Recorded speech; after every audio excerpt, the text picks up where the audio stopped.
Olá, graça e paz para todos. Sejam todos bem-vindos.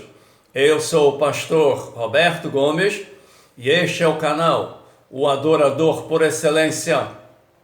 Faz um favor, se você ainda não fez a tua inscrição, faça a tua inscrição e compartilha. Hoje nós vamos examinar a palavra de Deus que se encontra na primeira epístola de Timóteo, capítulo 1, versos 3 e 4.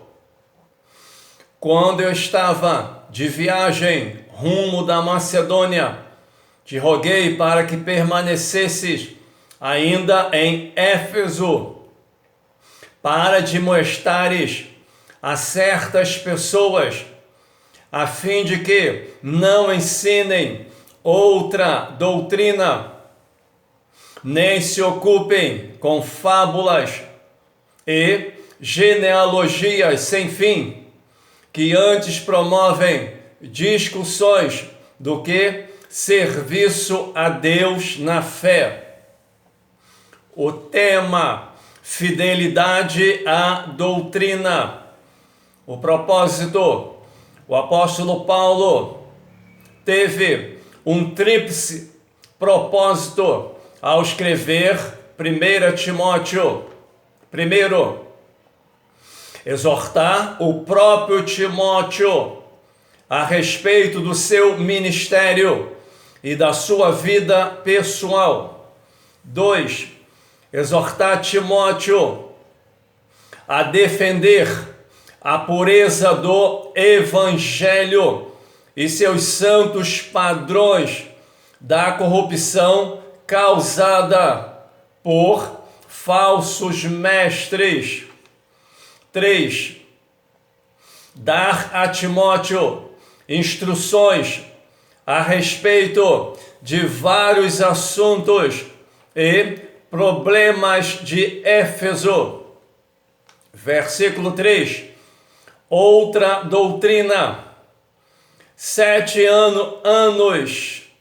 anos antes do apóstolo Paulo escrever esta epístola, advertira os presbíteros de Éfeso de que os falsos mestres procurariam distorcer a verdadeira mensagem em Cristo.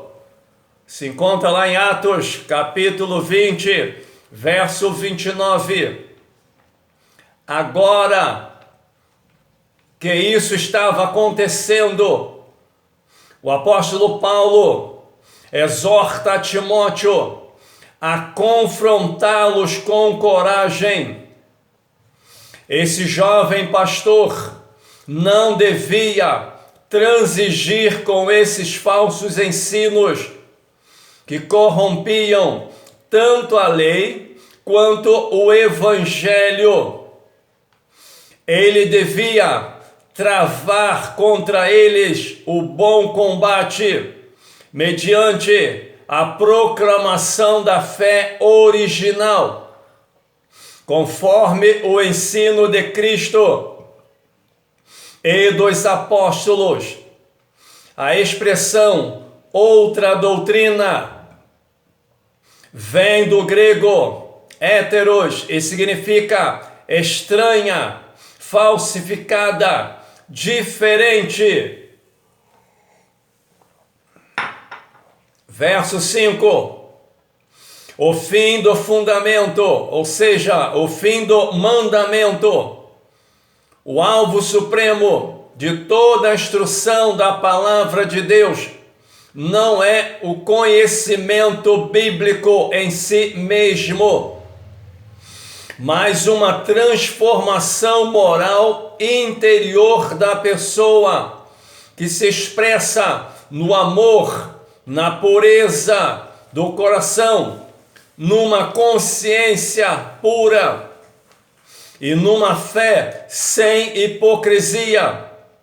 No tocante a esta verdade, 2 fatos importantes devem ser considerados em mente. Primeiro, o conceito bíblico de ensino e aprendizagem não é primeiramente transmitir conhecimento ou preparar-se academicamente, é produzir uma vida de santidade e uma vida piedosa que se conforme com os caminhos de Deus.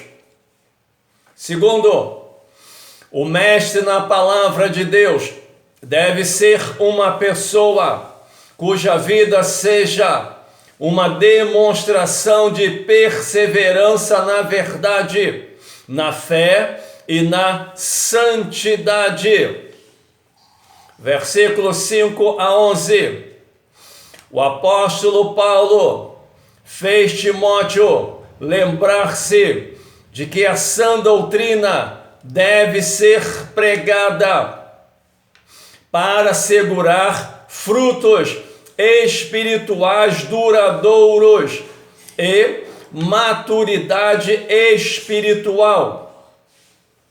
O avivamento temporário ocorre quando as doutrinas fundamentais não são plenamente ensinadas e entendidas pelos cristãos.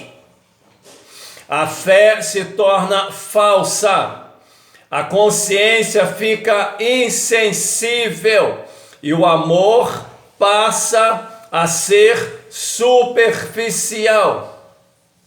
Quando a sã doutrina é ignorada, a luta da fé e a guerra pela boa consciência são perdidas quando as verdades e doutrinas bíblicas são ignoradas. Verso 20: entreguei a Satanás. A ação do apóstolo Paulo provavelmente significa que esses dois homens foram excluídos do hall de membro da igreja. A salvação e a união com o corpo de Cristo, ou seja, a igreja, nos protegem do poder de Satanás. Ser desligado da igreja, por outro lado, deixa a vida da pessoa aberta aos ataques destrutivos de satânicos. A disciplina eclesiástica visa trazer a pessoa de volta ao arrependimento, a fé verdadeira e a salvação em Cristo. Capítulo 2, verso 4.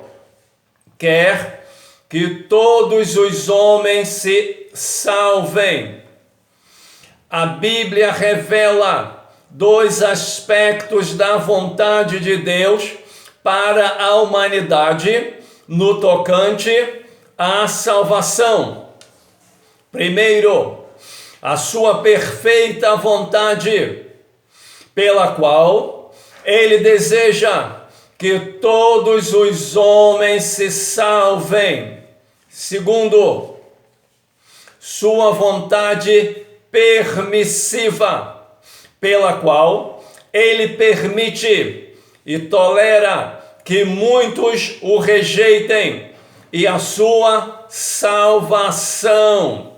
Verso 5: um só mediador, Jesus Cristo.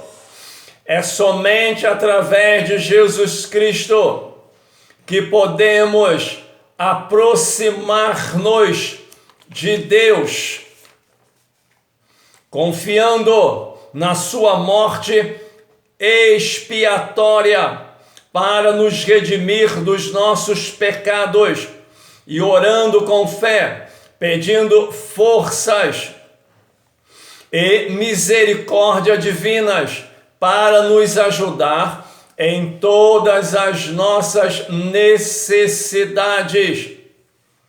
Não podemos permitir que criatura alguma usurpe o lugar de Cristo em nossa vida, dirigindo-se-lhe orações. Verso 8. Os homens orem, levantando mãos santas.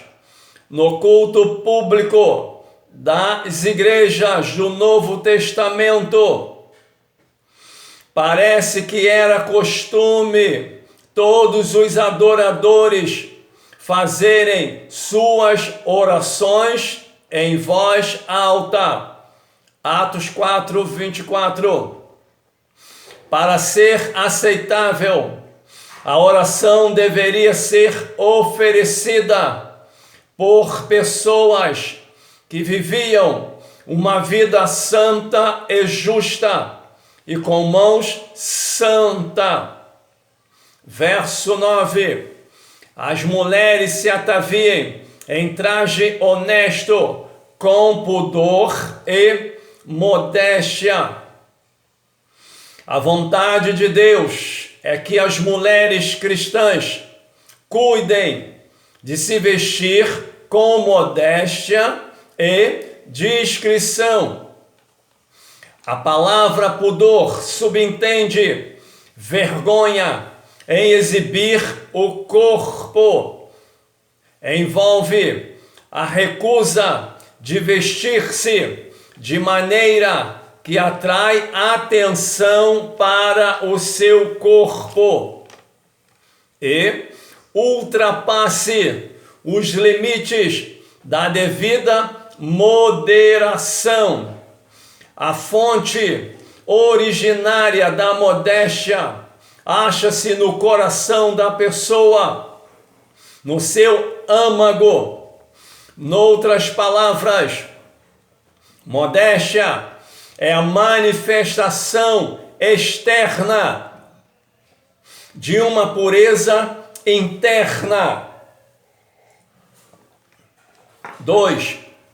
Vestir-se de modo imodesto para despertar desejos impuros nos outros é tão errado como o desejo imoral que isso provoca. 3.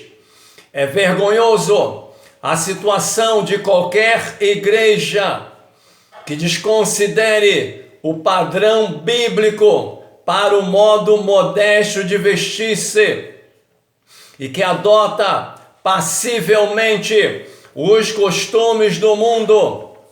Nesses dias de libertação sexual, a igreja deve comportar-se e vestir-se de modo diferente da sociedade corrupta, que repudia e ridiculariza a vontade do Espírito Santo.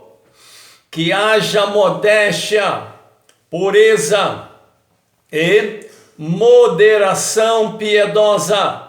Romanos capítulo 12, versos 1 e 2. Verso 9. Não com tranças ou com ouro. Essas palavras devem referir à prática da época de trançar os cabelos com fios de ouro ou com outros artigos de luxo, inclusive como prática idolátrica. E a igreja precisa evitar esse tipo de costume. Oremos. Senhor Deus e Pai, Pai de nosso Senhor e Salvador Jesus Cristo, quão grande e tremendo és Tu, meu Pai. Tu és o Criador dos céus, da terra, do mar e tudo que nela há. Tu és o grande arquiteto, Criador de todo este grande universo, ó Pai. A Tua palavra diz: dizei todos a Deus, quão terríveis Tu nas Tuas obras, Pai. Pela grandeza do Teu poder, se submeterão a Ti todos os Teus inimigos, ó Pai. Porque não há como quem possa impedir o Teu agir na terra dos viventes. Por isso eu te glorifico, meu Pai. Aí está, Senhor, a fidelidade na doutrina, Pai. O apóstolo Paulo ensinando, exortando, meu Pai, o jovem evangelista Timóteo a permanecer firme na doutrina, Pai. Resistir os falsos mestres com os falsos ensinos, as heresias, meu Pai. E hoje não é diferente, meu Pai. Quantos ensinos falsos dentro da tua casa, meu Pai. Oh, meu Deus, iludindo, enganando os crentes que muitas das vezes gostam de ser enganados porque tem a palavra, mas não pesquisa, não busca, Pai.